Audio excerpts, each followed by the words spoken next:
Welcome back to Quick Theological Thoughts. I'm Howard Fisher, and today's video I want to, in this clip, I want to show you a clip of two pro-lifers arguing with a pro-choicer, I guess, and I want to kind of go through on how they reason.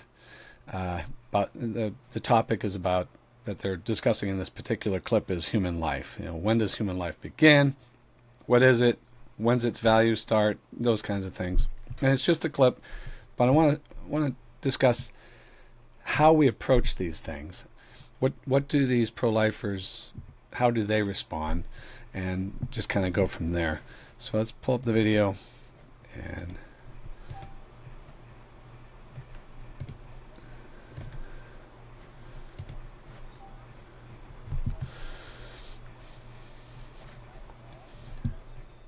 in and that first magical electrification appears, then it's a human all of a sudden? Because it doesn't look like a human. When a unique set of DNA is created, life begins. It's called conception. I agree that it's living, but I don't think it's a human. All right, so in this clip, you see these people reasoning, right? They're using their reasoning skills to argue about what is human life, when does it begin, and the value of human life. And what I think you see in this video is how we all seem to assume together that we, just from the get-go, any conversation you have with anybody, when you talk about morality, we all seem to agree that there is a morality, that we do have the ability to reason and think through morality. We do all seem to agree intuitively and through intuition that there are some things that are right and some things that are wrong. And we do all seem to agree that there's this inherent value in life. But if you notice what this guy was doing was he's arguing in such a way is we're all assuming, right? We're all assuming something. We're all assuming that we can reason through. And we might make mistakes in our reasoning.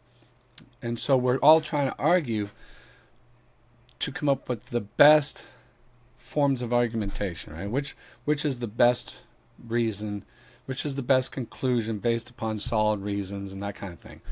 What nobody seems to think about, because it's a theological point, is this idea of sin, right?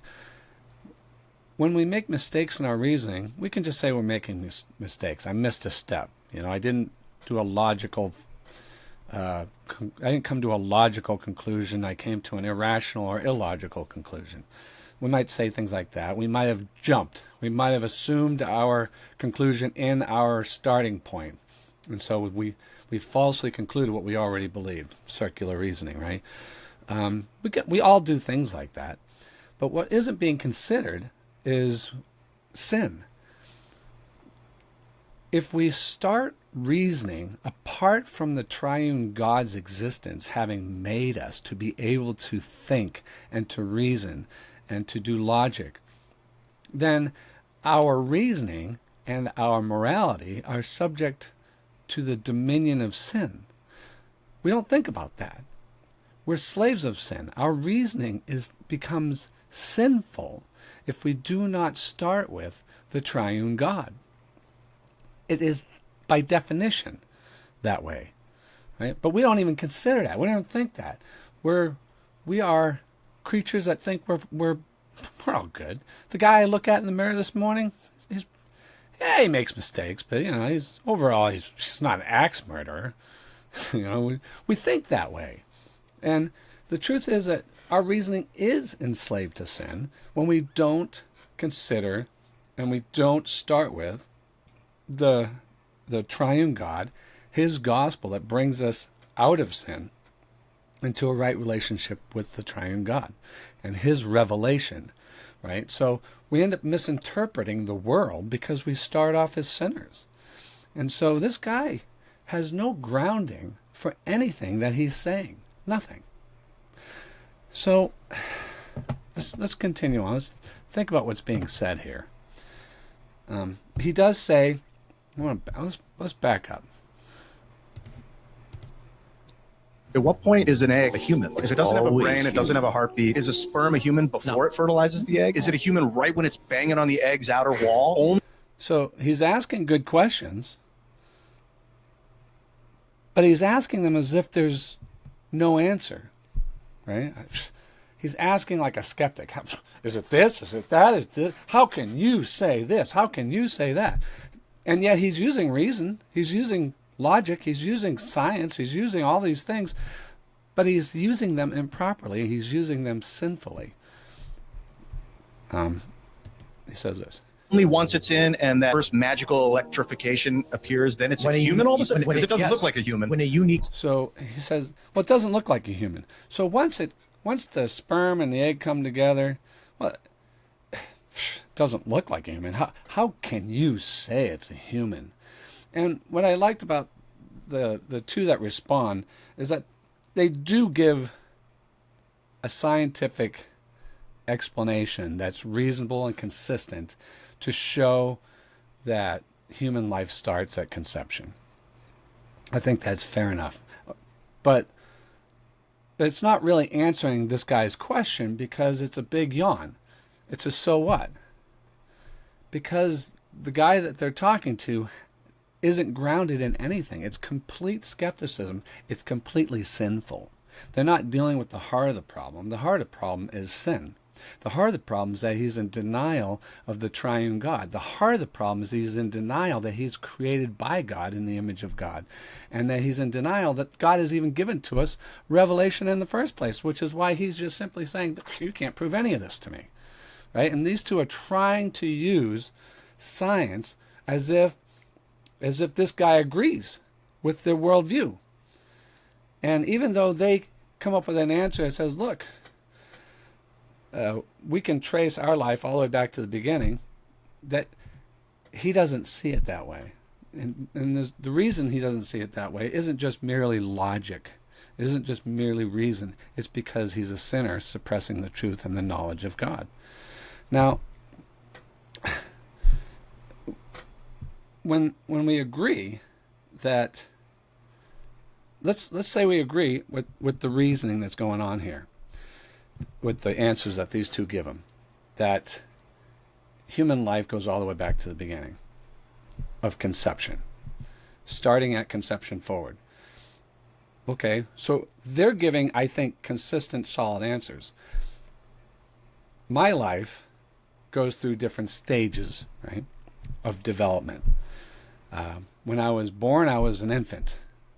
Eventually, I became, a toddler, and eventually I became through the toddler stage of development, and then I became a pubescent, adolescent, and eventually an adult, right? So we have different stages of development in life, and eventually I'll grow old and die.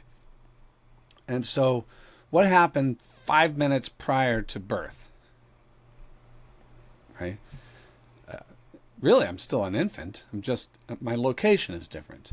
And in my mother's womb, I was at some stage, right, a fertilized egg, and then I became a little bigger, and I went through the different stages of the embryonic stage and all that kind of stuff, and I began to grow and grow and grow and develop, and eventually you get your heart within 3 to 6 weeks or whatever it is, and then your brain activity starts. Answers that they give, those are different developments in my life. But they use there's a term coming up here, and I want you to hear this, that they kind of throw terms around: human life, personhood, human life. They just kind of use these terms, and nobody's really explaining what the differences are. set of DNA is created, life begins. It's called I conception. agree that it's living, but I don't think it's a human. So now he agrees it's living. So then what is it? I think he's going to, the skeptic gets all the advantages because he just, we don't know. He's a hyper skeptic. But we have to be honest and we have to be real, right? What is it then? Well, we don't know. What do you mean we don't know? We got all this science, we got all this technology, and you can't tell me what that is in mom's womb, right? Really? You can't tell me what it is? We got names for it, right? We got a fetus, an embryo. We have names for it, but you don't know what it is? See, when you have radical skepticism governed by sin, it can do whatever it wants, and what it wants to do is sinful, right? It wants to rebel against its creator, and that's really the heart and root of all this. And that's where these two can't win by definition, because he's already started off by saying, we can't know. Can't know. And they come back with answers like, we do know. But the problem is, when they say we do know, right, what they're really arguing is for the Christian position. It's quietly it's quietly unstated in the statements that they're making. And he is not stating in his beliefs his radical sinful skepticism. So sperm egg fusion, and you get a single cell embryo that has its unique set of DNA, nothing like it ever before, and that is going to grow. It's going to self-actualize, you can argue, grow itself. Eating, it needs nourishment, but it's going to start exponentially developing more and more cells. Okay, so she's talking about developmental stages of life. Again, what is it, right? That's what he's asking. I believe it's life. I believe it's something. What is it? Right? That's what's about to come up. Developing that heart. The heart's going to beat at just 3.5 weeks. It's crazy how early the heart breaks. 6 weeks, you have brain waves already. Virtually all biologists agree it's fertilization. Even Peter Singer, that pro-infanticide ethicist, says it's at fertilization. Human life begins not with a sperm or an egg. I think the distinction. So she basically laid a quick case in this video, in the clip that we have, that human life starts at conception. I think she, if we watch the whole video, I'm sure unedited, it's a solid case. However, it's still, she's smuggling in her worldview, right? And it's a big yawn. So that doesn't make it anything. It's you say it's human life, it's an assertion, right? That's what we're asserting. And most of us, I think, would agree. Well, yeah, it's human life. But when you have radical skeptics who don't believe you can know anything, and you're not challenging them at that level, you're not going to convince them. You're making is a person and life. Yeah, so it's always human. When does it have personhood? It's human. So it's always human, right? So he's arguing it's always human. So now he just conflated person with human, which I would agree. You can and should and ought. But why? Human rights, not personhood rights. At what point is an egg? So it's human rights, not personhood rights. So we're getting into all this. And this is where the Christian worldview has to be stated from the get-go, right? The biblical worldview, and we can't be ashamed about this, right? How can we Christians say, I am not ashamed of the gospel, for it is the power of God unto salvation for everyone who believes? If it's the power of God, why are we ashamed of it? So really the issue is this man's sin and the power of the gospel to save sinners in their thinking, right? Because when it comes right down to it, and the way to do it is to go into his worldview and show the inconsistency and it's incoherent, right? This guy's worldview is saying he doesn't know anything. Okay, then if I reach across the table and punch you in the face, are you worth anything? Right? If I take out a gun and kill you, is your life worth anything? Well, we're going to throw you in jail for murder. Why? Was all of a sudden your life worth something?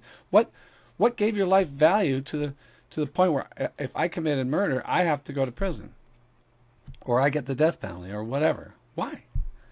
Right? There's only one reason. We've just mentioned this before. There's only one reason thou shalt murder makes any sense whatsoever. Right? You are made in the image and likeness of God. Period. That's it. You got nothing else. Your life was given to you in Adam. When God breathed life into Adam. Adam became a living soul. At that moment, at that precise moment, when he became a living being, a living soul, that was the point in which life had intrinsic value. So it's the life, right? So the human life is the human person. And that life is propagated through, men and women coming together, women bearing children, and that starts, and that life in the mother starts when? Right? When does that life start? You can argue, well, it's starting at an early development and it's not worth anything. Why? Why is it not worth anything? Well, it doesn't. I don't see a human being. Right? Then what is it? If it's not a human being, then what is it? So it's a human being. It's a human life. It's a human person. Right? That is the biblical truth, and that's the only thing we've got. If you don't have that, then there is no objective reason for murder to be wrong. None. Once you take away the value of human life in the womb, because you're saying that's not human life, then you have no grounding, none, to say that your human life outside the womb is worth anything. Well, that's when human life becomes intrinsically valuable. Why? Why?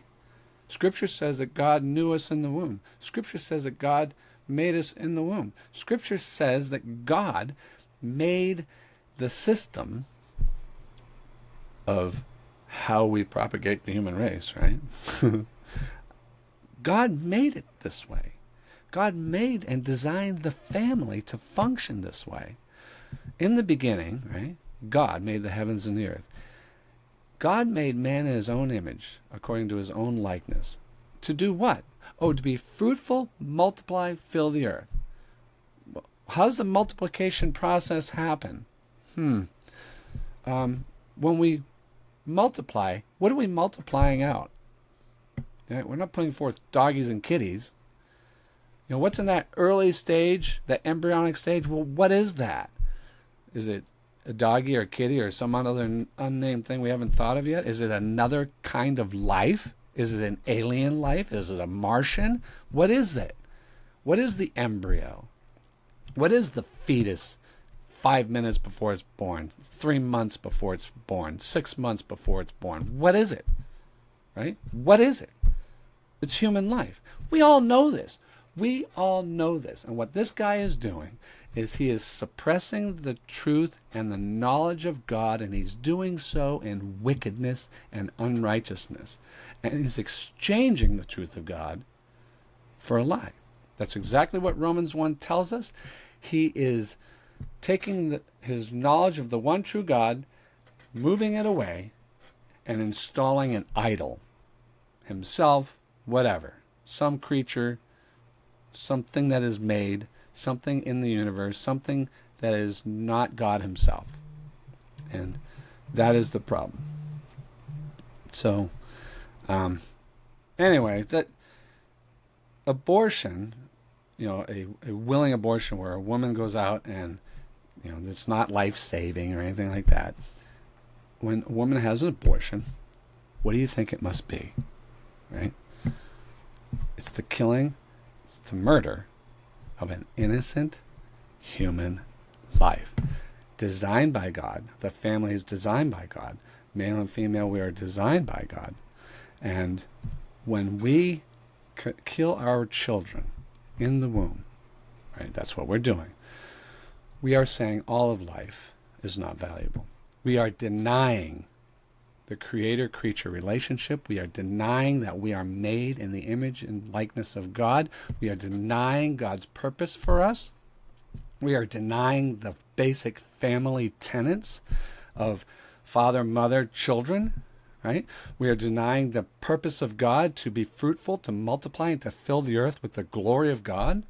We're denying all of these things because we are selfish. We are sinful. We want to do what we want, so we become God. And that's all this guy is doing. We are just, sinners are just trying to do what they want to do, and God gets in the way, right? I want to have X. I want to do X. I want to be able to, and maybe X is sinful, so I just get rid of God. The problem is when you do that, you dehumanize yourself, you dehumanize everyone around you, we dehumanize our society, we dehumanize our children, we dehumanize babies, and that's what he's doing. He's dehumanizing us. So the very thing that the left charges people like me with doing, you're dehumanizing people. No. If you don't have the truth that we are made in the image and likeness of God, then we're lost. So anyway, those are my quick theological thoughts of the day. And God bless. Be good.